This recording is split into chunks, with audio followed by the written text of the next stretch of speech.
So this question gives you this compound and tells you, let me read it out for the camera. The following enamine can be made by the reaction of an amino ketone in the presence of a catalytic amount of acid. Show the amino ketone starting material and provide a mechanism for the reaction. So this is an enamine.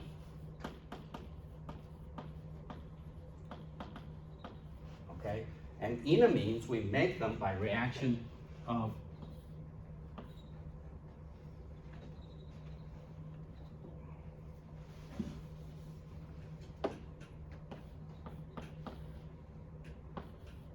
this.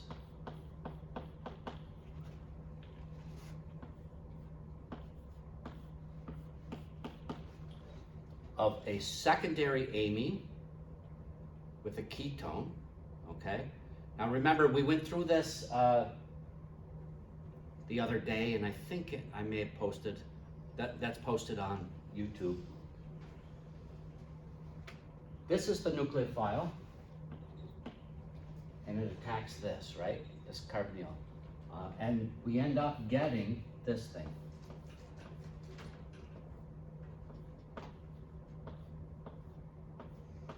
That's our enamine, right? So the nitrogen is attacking this. We do it under acid-base acid catalysis. Okay, so we would have this protonated. Let's protonate it. And there's a bunch of steps to get to here. The other thing that's interesting about the enamines is they're very susceptible to hydrolysis, and when they hydrolyze,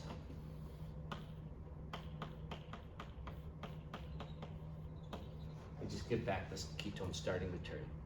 So in this particular problem, all we're trying to say is, what's our enamine and what's our ketone? Notice that where the nitrogen is, that used to be the double bonded O in a way, right? The nitrogen is bonded to the carbon that contained the oxygen. Okay, so we have to now figure out, how did we make this thing? What's the ketone that we started with? The nitrogen is bonded to the carbon that now has a double bond. Our nitrogen is bonded to the carbon that has the double bond. So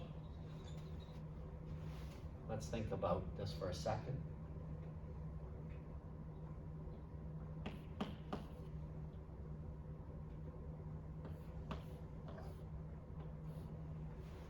One, two, three, four.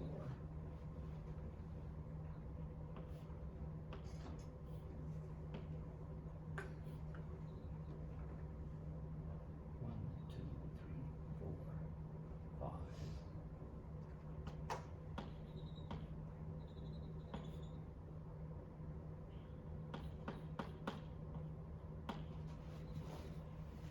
Do you see what I did there? Okay. So I don't know yet. I think this will work. Okay. So I have a 6-membered ring with a nitrogen in it. If this nitrogen attacks here, I will have 1, 2, 3, 4, 5, 6. So I'm going to label this 1, 2, 3, 4, 5 nitrogen, and I'm going to label this 1, 2, 3, 4, 5 nitrogen, and I'm going to label this, let's label this 1A, 1A. That's where I get the proton from. Are you seeing this yet? Okay. So I'll do it this way first, and then I'll tell you there's another way we could have figured this out, okay? So now all I have to do is, let's remove all these numbers. And let's push some arrows. I'm going to put, no, we'll do that later. So when we do this,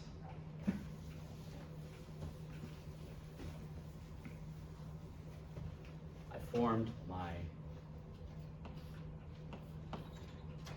and it's under acid catalyzed condition. So let's just go ahead and protonate that just to make it easier.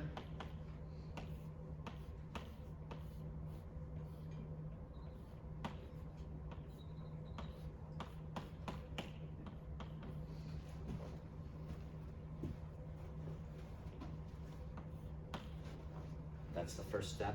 I'll give you guys all time to write it down. I guess this is going to be on video.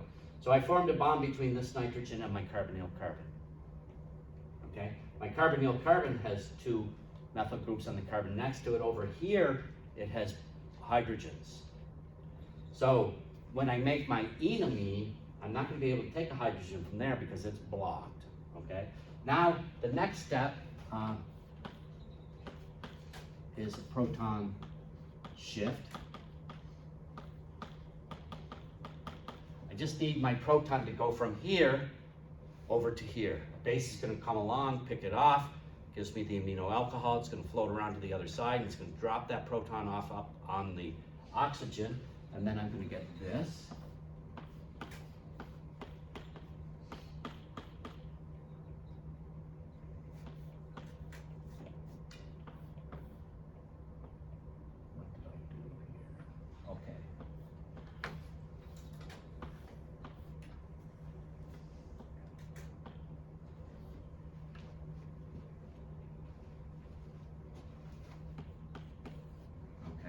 So now, there's a couple of different things we can do, but I'm going to do it this way, and I'll talk about it after. Someone came up with something brilliant the other day, but I'm going to take this pair of electrons.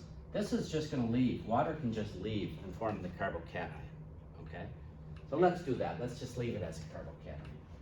When we form that carbocation, we get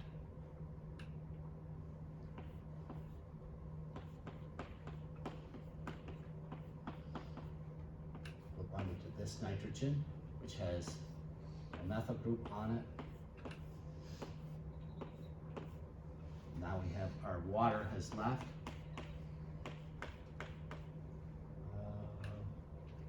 And we have a cation right here. Okay, now this is just going to undergo E2.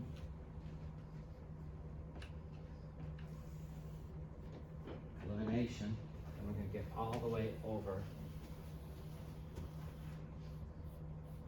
to our enamine.